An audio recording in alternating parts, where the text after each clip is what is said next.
Lalaban kang parang agila sa uwak, maniwala ka. Paano bang lumaban ang agila sa uwak?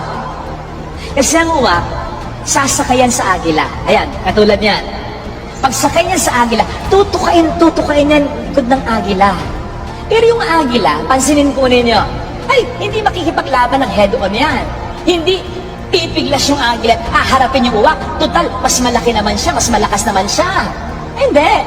Ang gagawin ng agila, hindi mapapasar yan. Lilipad lang ng lilipad yan. Pagkataas-taas, pagkataas-taas. Kasi habang lumilipad pala ng napakataas ng agila, numinipis naman ang oxygen para sa uwak. Hanggang sa ang uwak ay hindi na makahinga. Hindi nakakayanin. Lalagpak. Bibitaw na lang siya.